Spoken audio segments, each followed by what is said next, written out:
At 22, Elias had already lost the only two people who had ever felt like home. His grandparents, Arthur and Clara, were gone, taken by the same quiet winter that seemed to have settled over the whole valley, and all they had left him was a flooded mill on a forgotten bend in the river, a ruin they had purchased for the absurd and insulting sum of $8. The deed, thin and brittle as a dead leaf, had been signed just a week before the great storm, the one that broke the old dam and sent a wall of brown water scouring the lowlands. The family, his aunts and uncles, the ones who had taken the house and the savings and the good furniture, they had laughed when the lawyer read the will. $8 for a pile of rotting wood and submerged stone.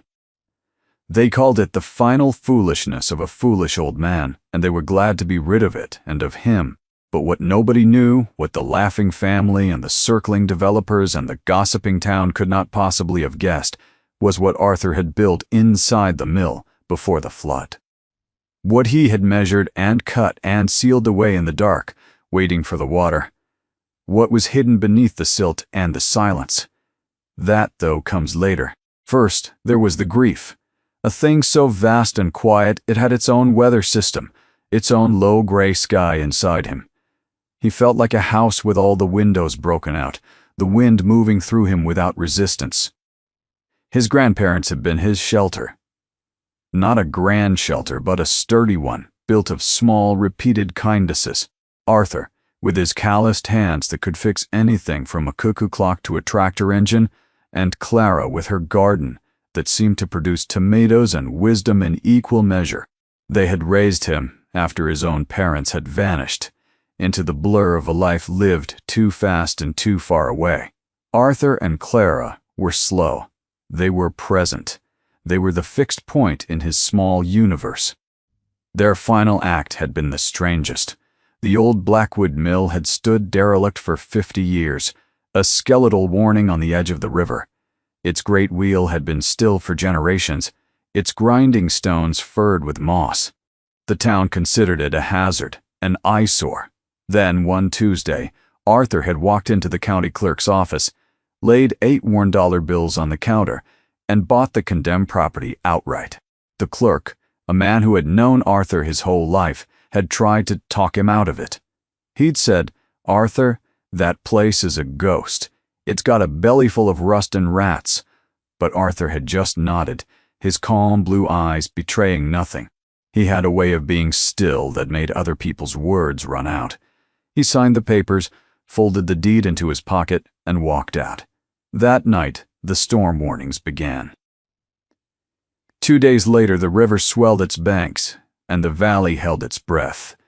The old dam, long declared unsafe, finally gave way. The water that came down wasn't a flood, it was a judgment. It took out bridges, roads, and all the low-lying farms, and it swallowed the Blackwood mill completely, leaving only the peak of its slate roof visible above the churning muddy surface, like the tip of a tombstone. The town whispered, "Poor Arthur." Lost his mind, and then lost his money. What little there was of it. A week after that, Clara had gone to sleep in her favorite armchair, and simply not woken up. Arthur followed her 2 days later, not from any discernible illness, but as if he had simply been called to join her. His work on this earth, finally, quietly, finished. The funeral was small and stark. Elias's relatives spoke in low, frustrated tones about the lack of any real inheritance, about the wasted money on the mill, about the stubborn, impractical nature of the old man. They were people who measured a life by what was left in the bank account. By that measure, Arthur and Clara had failed. They had lived a life of making do, of mending, of giving away more than they ever kept. After the service, his uncle, a man with a soft body and a hard smile, had clapped Elias on the shoulder. "Tough break, kid," left holding the bag, or in this case, the swamp. He'd laughed, a short, barking sound. He offered Elias a few $100s for his share of the estate, by which he meant the worthless mill. Elias had looked at the man's polished shoes, and then at his own worn boots, and he'd felt a stillness settle over him, a familiar quiet he recognized from his grandfather. He shook his head. He did not say a word. He just kept the deed. He kept the single, heavy, oddly shaped iron key Clara had pressed into his palm during her last lucid hour. And he kept the small, perfectly smooth gray river stone that Arthur had carried in his pocket. For as long as Elias could remember, a stone he now rolled over and over in his own, feeling its coolness, its solid, unchangeable weight. It was all he had left. A flooded ruin, a strange key, and a stone. It was not enough, and yet somehow it would have to be. He did not know then that the stone was a key of a different sort, a map, a promise. He only knew it was his. Before the strangeness of the end, there was the simple rhythm of their lives, a pattern as reliable as the seasons. Arthur and Clara lived in a small house on the edge of town, a place that seemed held together by the scent of baking bread and sawdusted wood. Arthur was a man made of quiet purpose. He had been a carpenter, a mechanic, a stonemason, a jack of all trades whose real trade was competence. In a world that was growing louder and more disposable, Arthur believed in things that lasted. He believed in repair. His own small workshop behind the house was a sanctuary of order. Tools hanging in their proper places, jars of screws and nails sorted by size, the air thick with the smell of oil and wood shavings. People from all over the valley brought him their broken things. A chair with a wobbly leg, a music box that had fallen silent, a lawnmower that refused to start. He would take the object into his hands, turning it over, his gaze distant, as if he were listening to its history, diagnosing its ailment not with his eyes but with his fingertips. He rarely charged more than the cost of the parts, and often, for those who had little, he charged nothing at all. A thing's only broken if you give up on it, he used to say, his voice a low rumble.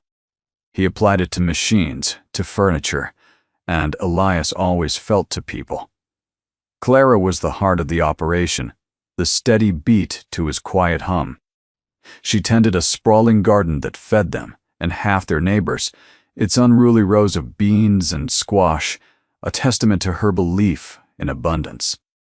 She'd press jars of jam and pickles into the hands of visitors, always deflecting thanks with a wave of her hand. "The earth gives it freely," she'd say. "It's not mine to sell." They were a unit, a closed circuit of generosity. They did not have much, but they possessed a deep and unshakable wealth that could not be counted. The town regarded them with a kind of fond, slightly pitying affection. Good people, they'd say. A little odd, out of step with the times, but harmless. The purchase of the mill, then, was a break in this rhythm. It was a dissonant chord in a simple song. Nobody understood it. The property was not just worthless, it was a liability. The county had been trying to find the funds to demolish it for years. It was a known flood risk, a magnet for trouble. Yet Arthur, a man who had never made an impulsive move in his 78 years, had bought it without hesitation, without explanation. He'd gone to the site just once after the purchase, the day before the rains began. Elias had gone with him, curious. The air was heavy and still, the sky the color of a bruise. Arthur hadn't walked around the whole property. He'd gone straight to the main structure, the old stone building that housed the grinding floor. He'd brought a toolbox and a small pouch of something that smelled like pine tar. He'd spent an hour inside, Elias waiting by the doorway, hearing the faint, rhythmic tap of a hammer, the scrape of a trowel. When he came out, his face was calm, but there was a fine sheen of sweat on his brow. He looked at the sky, then at the river, and then back at the mill. He placed a hand on the cold stone of the doorframe.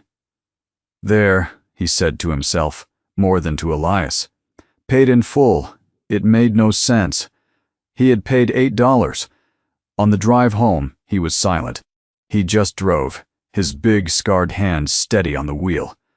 He seemed at peace, a man who had just completed the last task on a very long list. After the flood, after the funerals, Elias was left with the echoes of that day.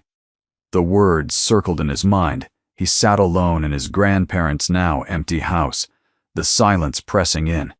His relatives had come through like a brisk, efficient wind, tagging furniture, boxing up valuables, their voices sharp and practical. They'd given him platitudes about loss and then presented him with documents to sign, releasing his claim on the house, the car, the savings. He was young, adrift in grief, and he had signed them, too numb to argue. They left him with a small box of his grandparents' personal effects old photos, Clara's reading glasses, Arthur's pocket knife, and the deed to the mill. It was a clean surgical removal. He was an inconvenience they had tidied up. He was now officially a man of property, the sole proprietor of a waterlogged disaster.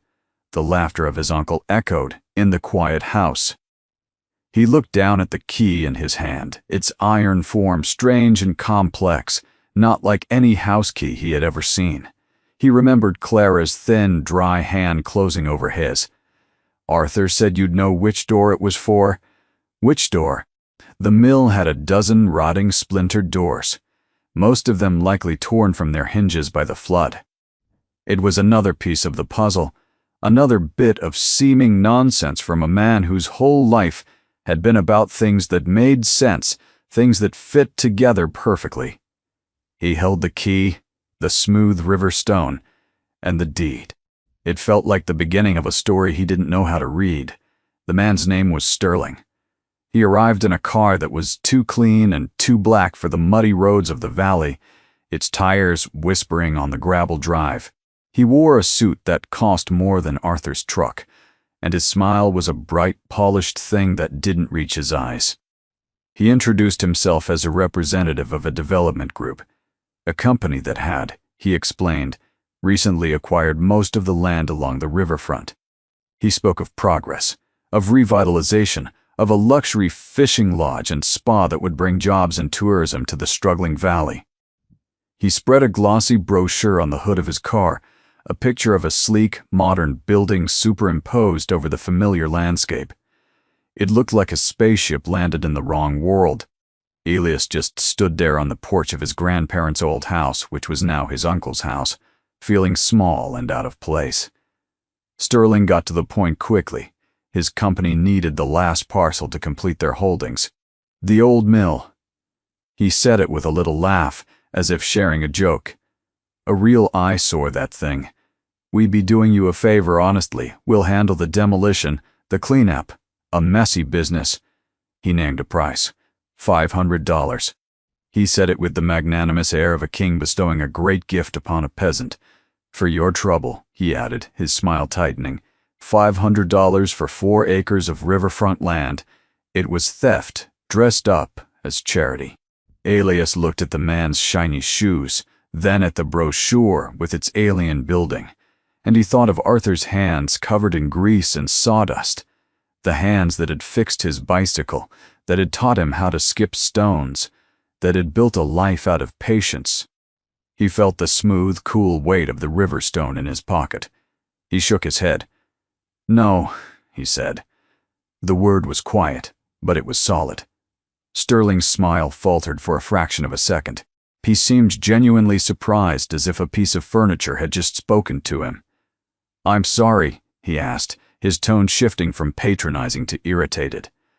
"Son, let's be realistic. The place is condemned. It's underwater. It has a negative value. This is a gift." Elias just stood his ground. He didn't have a reason he could articulate, not one that a man like Sterling would understand. It was just a feeling, a stubborn knot of loyalty to his grandfather's last inexplicable act. "It's not for sale," he said again. Sterling's face hardened. The polished veneer cracked, and something cold and hard looked out. "The town council agrees with me about the hazard it poses. You have 30 days to begin a cleanup and stabilization plan that meets county code, or they will declare it a public nuisance and seize the property under eminent domain. My offer will be long gone by then." It was a threat wrapped in the language of bureaucracy. He slid the brochure back into his briefcase, snapped it shut, and left, without another word, his clean car kicking up a cloud of dust as it sped away. The next day, Elias walked to the mill. It was the first time he had gone there alone, the first time he was seeing it as his. The water had receded some, but the land was a ruin of mud and debris. The river had remade the landscape into a swamp. The mill itself looked worse than he could have imagined. It sagged, its shoulders slumped, stained with a dark watermark halfway up its stone walls. The great wooden wheel was shattered, its spokes jutting out like broken bones. The air was thick with the smell of decay, of wet rot and river mud. It was a place of profound and utter defeat. He pushed open what was left of the main door, its hinges groaning in protest. Inside, the gloom was heavy. Water still pooled on the stone floor, reflecting the gray light from the high, dirty windows. Silt covered everything in a fine brown skin. He saw the ghosts of what had been the massive grinding stones, one of them cracked clean in two, the chutes and gears, now seized with rust. It was overwhelming. The scale of the destruction, the sheer weight of the work it would take to even begin to clean it up, was crushing. Sterling was right. It was worthless. He felt a wave of despair wash over him, cold and bitter as the floodwater itself. For a moment, he thought of the $500. It was more money than he had to his name. He could walk away. But then, as he stood there in the damp, silent heart of the ruin, he caught a scent. It was faint, almost imperceptible beneath the stench of mud and rot. But it was there. A clean, sharp, resinous smell. The smell of cedar. It was coming from somewhere deep within the structure. A single note of preservation in a symphony of decay. It was a thread of a clue, and he decided, right then, to pull on it. He was not entirely alone. As he stood at the edge of the sodden property, a flicker of movement caught his eye. A shape, brown and gray, detached itself from the shadows near the mill's foundation. It was Boro, Arthur's old retriever, a dog whose muzzle was now the color of ash. He was thinner than Elias remembered, his coat matted with mud, but his tail gave a few slow, tired thumps against the ground. He had refused to leave after Arthur's death, had slipped his collar and run from the uncle's house, and had, it seemed, been keeping a lonely vigil here ever since. The dog patted over, nudged his cold, wet nose into Elias's hand, and then, as if his duty as greeter was done, he turned and walked back toward the mill. He didn't go inside. Instead, he lay down with a heavy sigh on a particular spot, a raised section of the stone foundation, a sort of plinth near the main grinding floor that for some reason was almost entirely free of water and silt, sitting like a small, dry island in the muck. Boro rested his head on his paws and watched Elias with old, patient eyes, as if to say, "Well, here it is. Get on with it." Elias felt a strange sense of comfort. The dog's loyalty was a silent testament, a continuation of Arthur's presence. He was a witness. Later that week, his supplies dwindling, Elias walked the 2 miles into town. The general store was a low-ceilinged place that smelled of coffee, beans, leather, and thyme. Agnes was behind the counter, a woman with hair like spun silver and eyes that had seen every story the valley had to tell. She had known his grandparents for 50 years. She saw Elias come in, dusty and tired, and she didn't say a word.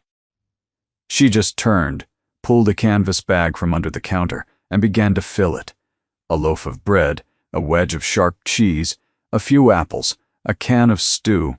She slid it across the worn wooden counter toward him. "You'll need your strength," she said. It wasn't a question. Elias fumbled in his pocket for the few crumpled bills he had left. She put her hand over his. "Arthur has a tab here," she said, her voice firm. "It's very old and very long. He paid it forward for 50 years. I'd say you have a fair bit of credit." He tried to protest, but she cut him off. "Your grandfather never measured a thing by its price," she said, her gaze steady. "He measured it by the hands that touched it. Now you eat. The work will wait." It was another one of those simple, profound statements that seemed to orbit his grandfather's memory, a piece of a larger truth he was only just beginning to assemble. He returned to the mill with the food and a renewed, if fragile, sense of purpose. He started the work. It was slow, back-breaking labor. He shoveled silt, hauled debris, cleared the fallen timbers. The sun would rise, he would work. The sun would set. He would sleep on a bedroll in the driest corner he could find, with Boro curled up nearby. The days took on a shape. And as he worked, he kept finding himself drawn back to the spot where the old dog kept his vigil. It was a section of the main foundation wall, about 10 feet long and 8 feet high. As he cleared away the mud and grime that caked its surface, he began to see what had drawn the dog's attention, what his own eyes had at first missed: the anomaly. The rest of the mill's foundation was built of rough-hewn, irregular river stone, held together with thick, crumbling mortar, the work of a century past. But this section was different. The stones were carefully squared, fitted together with an almost seamless precision. The mortar lines were thin and clean, a darker gray than the surrounding wall. It looked like a repair, but it was too perfect, too masterful. It wasn't the work of a man patching a hole. It was the work of a man building something to last forever. It was his grandfather's work. He could see it in the confident lines, the patient joinery. Arthur had built this. But it wasn't a repair. He ran his hand over the surface. It was a seal. This part of the wall wasn't holding the mill up. It was holding something in. The dry spell held. Day after day, a pale sun baked the valley, and the water level in the mill dropped, inch by stubborn inch. First it was ankle deep, then just slick mud, and finally the stone floor began to show its true surface, scarred and stained but solid. The strange, precise section of the wall was now fully exposed from the floor to the ceiling beams. It stood out from the older, rougher stonework like a carefully written sentence in a page of scrawled notes. Elias could no longer ignore it. His curiosity had become a low, constant hum, a question he had to answer. He abandoned the general cleanup and focused all his attention on the wall. He remembered the tools he'd seen his grandfather bring to the mill that last day: a hammer, a chisel, a trowel. He found his own set in the old workshop behind the house and brought them back. He started at the edges, tapping gently at the mortar lines. It was slow going. The mortar was as hard as the stone itself. But after an hour of patient work, he felt something give. A tiny chip came loose, and behind it he saw not the packed earth and rubble he expected to find in a foundation wall, but a sliver of darkness, a hollow space. His heart began to beat a little faster. He worked with a new urgency, no longer just curious, but driven. He spent the next 2 days working on the wall, carefully, methodically. He wasn't demolishing it, he was dismantling it, treating each stone as a piece of a puzzle he had to solve. He numbered them with a piece of chalk so he could put them back, just as he knew Arthur would have done. Stone by stone, the secret began to reveal itself. Beneath the masterfully laid facade was not more stone, but a heavy, dark wood. It was cedar, the source of the clean scent he had smelled on his first day. The planks were thick, fitted together with tongue and groove joints, and the entire surface was coated in a thick, black layer of pine tar and pitch, a waterproof seal that had held perfectly against the flood. He had uncovered a door, a very large, very heavy, very well-hidden door. It had no handle, no knob, only a single, small, ornate keyhole set into a custom-forged iron plate. It was a lock unlike any he had ever seen, complex and intricate. And suddenly, he understood. He reached into his pocket and pulled out the key Clara had given him. The strange, heavy iron key with its complicated toothed bit. It felt warm in his hand. He knelt, his hands trembling slightly, and slid the key into the lock. It fit. Not just fit. It seated itself with a solid, satisfying click, as if it had been waiting for this moment for a very long time. He turned it.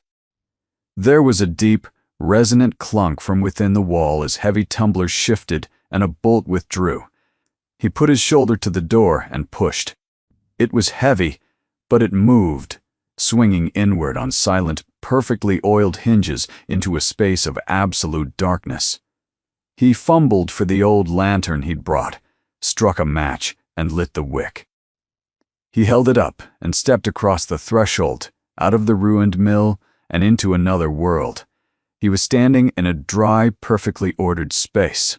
The air was cool and smelled strongly of cedar and something else, something like old paper and time. It was a workshop.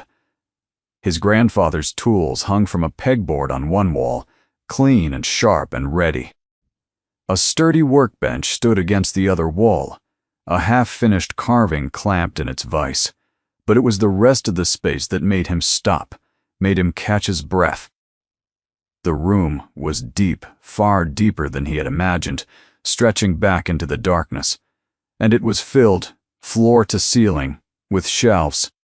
And on the shelves were hundreds upon hundreds of simple, uniform wooden boxes, each one about the size of a shoebox, each with a small, brass label neatly tacked to its front. It was a library of boxes, a silent, waiting archive. He reached out and touched one. The wood was smooth, sanded to a perfect finish. He lifted it down. It was heavier than he expected. He carried it over to the workbench into the small circle of lantern light, and he lifted the lid. Inside, nestled in a bed of soft wood shavings, was not gold or money or treasure. It was a house, a small, perfect, hand-carved model of a house. He stared at it, his mind struggling to understand. He went back to the shelves, took down another box and another. Each one held the same thing. A different house, a different style, but all carved with the same loving, meticulous detail. A small farmhouse with a wraparound porch. A tidy brick bungalow. A two-story Victorian with a turret. It was a town. A miniature, silent, wooden town, hidden away in the dark. If you have stayed with this story this far, stay a little longer, because what happens next is the part I have been waiting to tell you. This is the moment the tumblers fall into place, when the quiet work done in secret is brought into the light. Elias stood in the hidden room, the lantern light flickering, surrounded by the ghosts of houses. He felt like an archaeologist who had stumbled into a pharaoh's tomb. Only the treasure here wasn't gold, but memory, carved into wood. He ran his fingers over the tiny shingles of a miniature saltbox cottage, the delicate spindles of a tiny port railing. The craftsmanship was breathtaking. Each one was a portrait. He went back to the first box he'd opened and looked more closely. Tucked beside the carved house was a small leather-bound book, no bigger than his palm. He opened it. On the first page, in his grandfather's neat architectural script, was written, "The Abernathy Farm, 1968, lost to fire." He turned the page. It was a brief, simple account of the family, their struggles, and the night the barn caught fire and took the house with it. He picked up another box. The label read, "Jensen, 1992. Inside, the little book told the story of a young couple whose house was destroyed in a spring flood, the one that had washed out the old covered bridge. He began to move along the shelves, a new, dawning comprehension taking hold. He pulled down box after box. The Garveys, 1985. Foreclosure, the Sullivans, 2003. Mudslide. Each box contained a lost home, a story of displacement, a moment when a family in this valley had lost their foothold. And in the center of the room, on a small lectern of its own, was a much larger book, a master ledger. He carried it to the workbench and opened it. It was his grandfather's secret history of the valley, a record not of triumphs and successes, but of losses. For 50 years, every time a family had been uprooted, every time a home had been lost to disaster or hardship, Arthur had performed a quiet ritual. He had taken out his tools, and from memory, he had carved a perfect replica of the house they had lost. He was not just carving wood, he was preserving a memory, He was honoring what had been. He was refusing to let it be forgotten. The sheer scale of it was staggering. There were hundreds. A lifetime of quiet, unacknowledged work. A testament to a form of love so profound and patient, it was almost holy. Elias sank onto a stool, the weight of the discovery pressing down on him. This was his grandfather's true legacy. Not the $8 deed, but this archive of belonging, this cathedral of empathy. He was so lost in the revelation that he didn't hear the car arrive. It was the crunch of footsteps on the gravel outside that broke the spell. He quickly doused the lantern and made his way back through the secret door, pulling it shut, his heart hammering in his chest. He emerged into the dusty gray light of the mill just as Sterling appeared in the main doorway, flanked by another man holding a clipboard. It was Mark, a young surveyor from town, a kid Elias had gone to high school with. Mark wouldn't meet his eyes. Sterling's smile was gone. His face was a mask of cold impatience. "Time's up," he said, his voice echoing in the ruined space. 30 days. You've done this." He gestured dismissively at the piles of cleared debris. "It's not enough, it's a joke." He held out a sheaf of papers. "This is an official notice from the county. We've petitioned the court, and they've granted an order for compulsory purchase. The property has been declared an imminent public hazard. We take possession in 1 week." He was moving fast, using the weight of the law like a cudgel. "Our original offer of $500 is now the official purchase price. A check will be mailed to you." He was enjoying this, the clean, legal victory. Elias stood there, his mind still reeling from the secret in the wall, covered in dust and sweat, looking every bit the fool Sterling thought he was. He looked past Sterling to Mark, the surveyor, who was staring at his own shoes, his face flushed with a shame so palpable it was almost visible. He was a local boy, complicit in the theft of a local place. Sterling saw the look. "Mr. Jennings here has completed the final survey. The boundaries are clear. It's all ours now." He turned to leave, then paused. "You know, I tried to be reasonable," he said, the false magnanimity returning to his voice. "I tried to help you out. Some people just have to learn things the hard way." For 2 days, Elias was paralyzed. The official notice felt like a final judgment, a wall he couldn't break through. Sterling's victory seemed absolute. He sat in the hidden workshop, the silence of the hundreds of carved houses pressing in on him. What could he do? March into the town hall and tell them his grandfather had built a secret room full of wooden toys? They would laugh him out of the building. The law was on Sterling's side. The land would be taken, the mill demolished, and this entire secret world of memory would be crushed into rubble, its existence never known. He felt the crushing weight of his own failure. He had been entrusted with something sacred, and he was going to lose it. He ran his hand over the cover of the main ledger, the one that held the index of all the lost places. It felt like he was letting down, not just his grandfather, but every family whose story was held within these walls.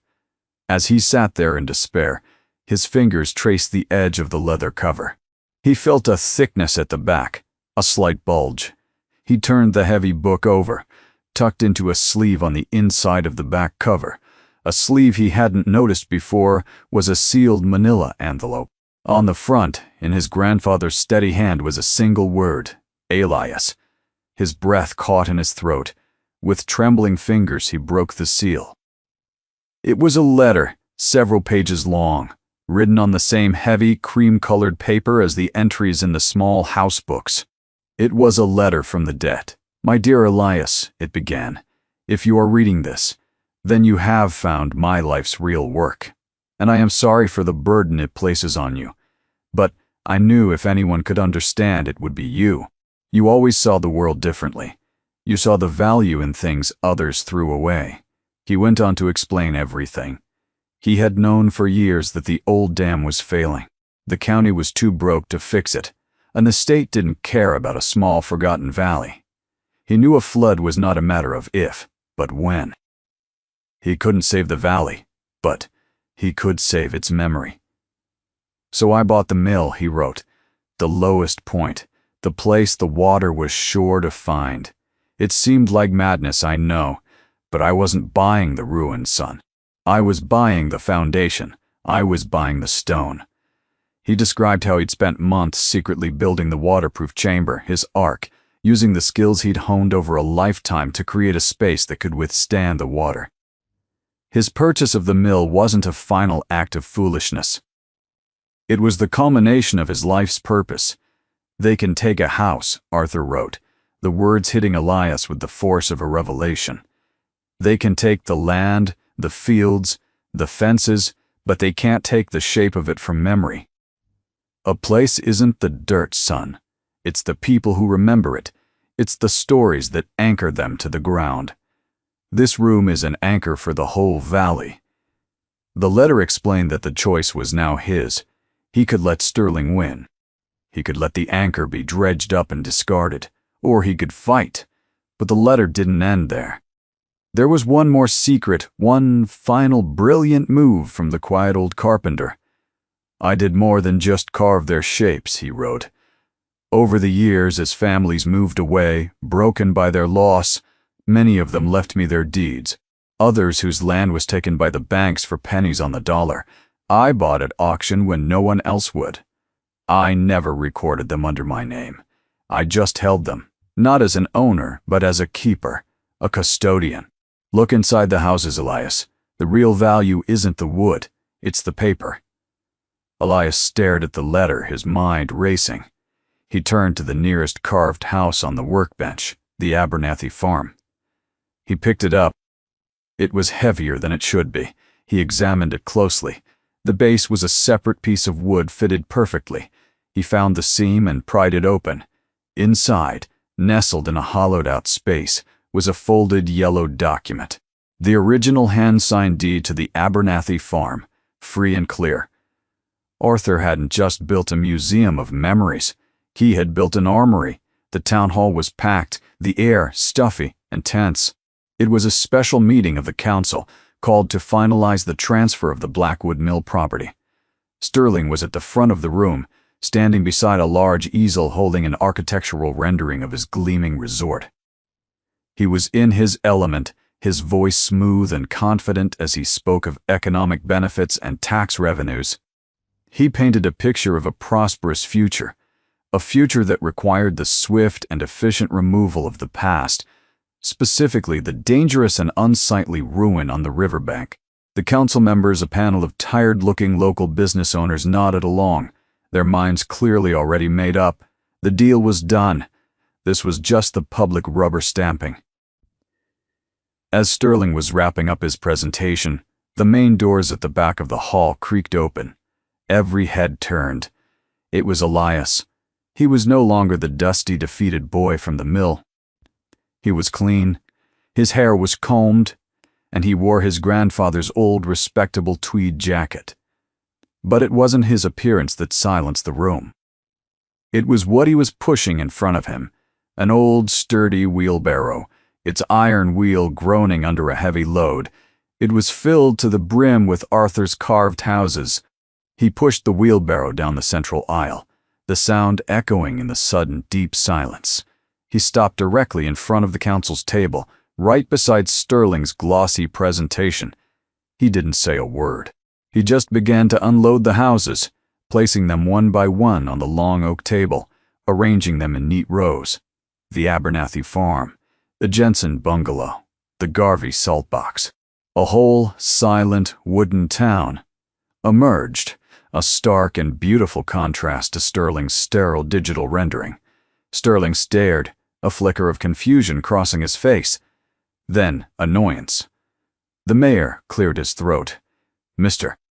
Alias, what is the meaning of this?" Elias picked up one of the small houses, holding it in the palm of his hand. His voice, when he finally spoke, was quiet but carried through the hall. "This," he said, "was the Miller farm. It stood out on the West Road. It was lost in the big flood of '78. Mary Miller, you're sitting right there in the third row. You were born in this house." An elderly woman in the audience gasped, her hand flying to her mouth. Elias picked up another house, the Jensen's place. Burned down in the winter of '92 after a chimney fire, Mr. Jensen. You lost all your family photos in that fire, but you told my grandfather you could still see the porch swing in your mind. A man in the back of the room stood up slowly, his face a mask of disbelief. One by one, Elias picked up the houses, naming the families, telling their stories. He wasn't arguing about law or property. He was testifying. The room grew still, the air charged with memory. People were weeping silently. He was giving them back pieces of their own lives they thought were gone forever. Then he came to the final piece of his grandfather's plan. "These aren't just carvings," he said, his voice growing stronger. "They are reliquaries. They are promises." He took the model of the Miller farm and opened the hidden compartment in its base. He pulled out the old folded deed. My grandfather held these, not to own them, but to keep them safe. He believed that as long as the deeds existed, the places weren't truly gone. He laid the deed on the table. Then he did it again with the Jensen house, and another, and another. A pile of original legal deeds began to grow on the table, a paper rebellion against the tidy lines of Sterling survey maps. The council stared, stunned into silence. Sterling's face had gone from confident to annoyed to pale. Elias scanned the remaining houses in the wheelbarrow. He found the one he was looking for. It was a small, simple model of a modest cottage, one of the humblest in the collection. He held it up. He opened his grandfather's ledger, which he had placed on the corner of the table, and read the entry. "The Sterling Cottage, foreclosed by the bank, 1974. He looked directly at the developer. "Your grandparents' home, Mr. Sterling. After the bank took it, my grandfather bought the deed at a county auction for back taxes. Nobody else wanted it." He opened the model and pulled out the final deed. "According to this document, the land your resort is planned for, the land you claim to have acquired, is sitting on top of dozens of these original, unrecorded parcels. You haven't bought a clear title, you've bought a hornet's nest." The silence in the hall was absolute, a vacuum where Sterling's confidence had been. Every eye was on him. The slick developer, the man of progress, was suddenly just a man from the valley, a boy whose grandparents had lost their home, a story he had conveniently forgotten. He stared at the small wooden cottage in Elias's hand as if it were a ghost. His polished corporate identity had been stripped away, leaving him exposed and implicated in the very history he had sought to erase for profit. The collective gaze of the town, once deferential or resentful, was now cold and hard. They were no longer just the audience to his presentation. They were a jury. It was in that moment of heavy, damning silence that a chair scraped against the floor. Mark Jennings, the young surveyor, stood up. His face was ashen. He had been complicit out of a mixture of fear for his job and the alluring promise of being on the winning side. Now, standing in a room full of his neighbors, his parents' friends, the weight of his actions became unbearable. He looked at Elias, at the houses on the table, and the shame broke him. "He's right," Mark said, his voice cracking. He held up his clipboard. This report isn't complete, Mr. Sterling. He had me ignore the old parcel markers. He said they were defunct, irrelevant. He told me to draw the lines based on the most recent tax map only." He walked to the front table and threw the clipboard down. It clattered loudly, the only sound in the room. "The old deeds are legally binding if they were never properly dissolved or consolidated. I knew it. I didn't say anything." He looked at the mayor, his eyes pleading. "The real survey, the one showing all the conflicting titles. It's in my truck. I can get it." The confession hung in the air, irrefutable. Sterling's empire of paper was built on sand. He opened his mouth to speak, to bluster or threaten, but no words came out. He was undone. The mayor, a man who had been swayed by Sterling's promises, now looked at him with open contempt. He banged his gavel, A sharp, final sound. This meeting is adjourned. The compulsory purchase order is rescinded pending a full investigation of all land titles. Sterling didn't wait. He gathered his briefcase, his face a tight mask of fury and humiliation, and strode out of the hall, the crowd parting before him, as if he were carrying a disease. He was a ghost now, too. The room erupted, not in cheers, but in a low, murmuring buzz of conversation, of people turning to each other, remembering, connecting. The denouement began not with a legal battle, but with quiet acts of reconciliation. Elias had won, but he felt no sense of triumph, only a deep, weary relief. He had no interest in revenge, no desire to reclaim the parcels of land and become a landlord of memories. That was never Arthur's way. As people crowded around the table, touching the small houses, finding their own lost homes, Agnes, the storekeeper, made her way to his side. She placed a hand on his arm. "Your grandfather would be proud," she said simply. "Not because you won, but because you reminded us." In the days that followed, the town came to the mill, not with offers of money, but with their hands. They came to repay the quiet debts Arthur had been paying on their behalf for half a century. The first to arrive was Mark Jennings. He showed up at dawn, holding a hammer, his face still etched with shame. "I don't know if you can forgive me," he said to Elias, "but I know how to work. Put me to work." Elias just nodded and handed him a shovel. Soon, others followed. The son of the Miller family, now a master electrician, came to rewire the whole building. The Jensen boy, a plumber, offered to install new pipes. Women arrived with hot food and coffee, turning the site into a community hub. They were the community chorus, arriving to help once the truth had surfaced. They cleaned, they repaired, they rebuilt. They raised the broken water wheel back into place. They sanded the floors, reglazed the windows. They were not just restoring a building, they were restoring their own collective soul. Elias found his place among them, not as the owner, but as the quiet center, the keeper of the story. The Found family, his grandparents had built without knowing it, had finally cohered around him. They decided together that the mill would not be a private home, but a public trust, a museum for the valley with Arthur's hidden room, his ark of memories, at its heart. Months passed. The frantic energy of the rebuilding settled into a steady, purposeful rhythm. The mill lived again. Autumn arrived, painting the valley in hues of gold and rust, the air crisp and clean. The restored building stood proudly by the river, its new windows catching the late afternoon sun, the great wheel turning slowly in the current, not to grind grain, but simply to mark the passage of time. The hidden workshop had been preserved exactly as Arthur had left it, a glass wall installed where the stone seal had been, allowing visitors to look in on the sacred space. The houses had been brought out into the main hall, displayed in lighted cases, each one with its story, its deed, and a photograph of the family it belonged to. If one could be found, it had become a place of pilgrimage. People came from all over the state, people whose roots were in the valley, to find a piece of their history, to touch a tangible link to their past. Elias lived in a small apartment built into the upper floor of the mill, the keeper of the flame. He spent his days talking to visitors, telling his grandfather's story, and in his quiet hours, he had taken to working at Arthur's bench, learning the feel of the tools, the language of the wood.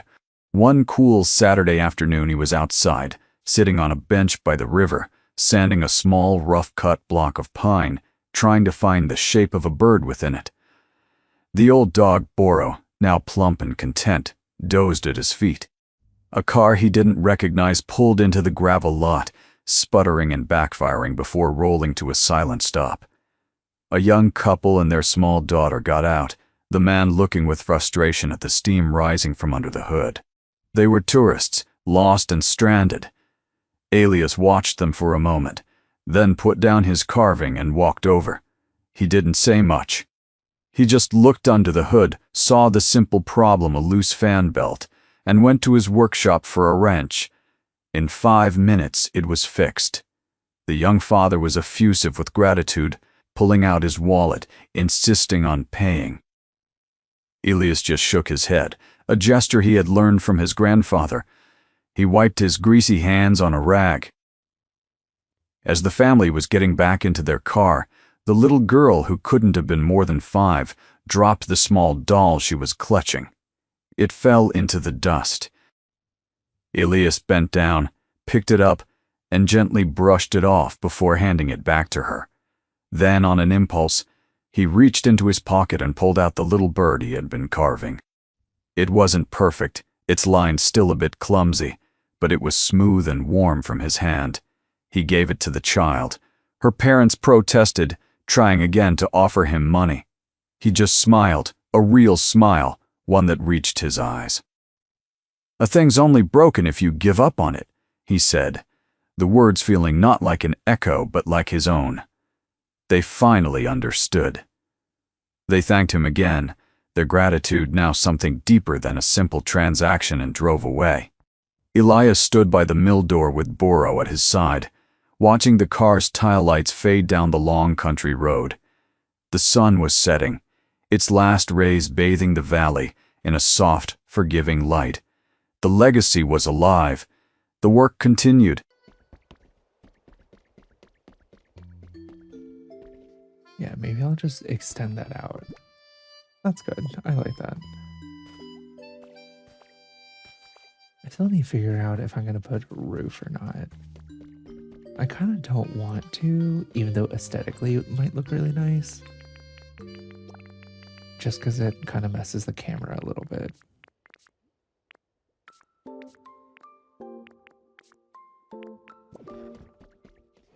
I wish I had remembered to dump all these blocks on the Dream Island. Big mistake. You making a mansion? No, Robbie, this is just our home base.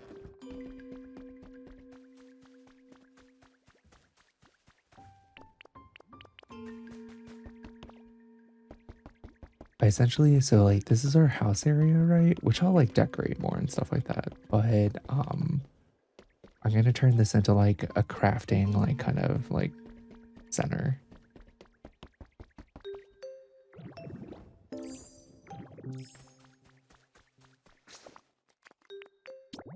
Oh, thanks for the bears, Ash. You're so way too sweet. Thank you so much. Also, hey Lamp, how's it going?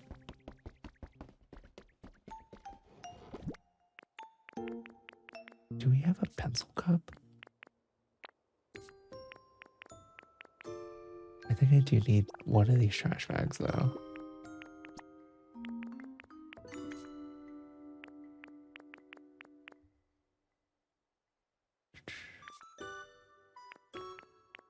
I thought we would have had one, but I think we just got the recipe and nothing else. Which is fine. Oh, we have so much of that. Yeah, it's okay. I finally have started on PC. I can mod to my heart's content now. Oh my god, that's amazing, Lamp. Hell yeah. Congrats. Okay, so I want to make that for Ralts. We can make that pretty easily.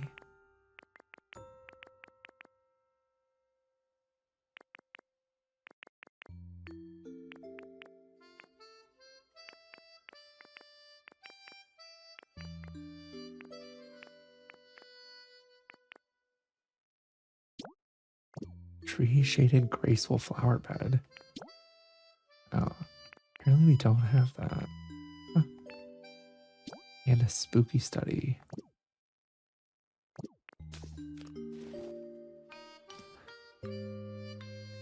How did you get the pictures on the wall? So you essentially just make a frame, and then you can adjust the height that you place on the wall. Loves animals. And then you just put whatever item you want in there. Hey Emmanuel, I'm doing great. How are you?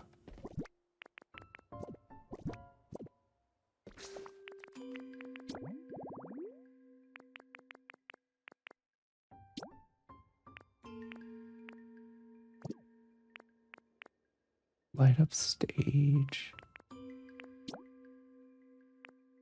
we need a plant. Okay. We need a plant, 2 tables, a chair, a coffee mug, and an A-frame. Jesus.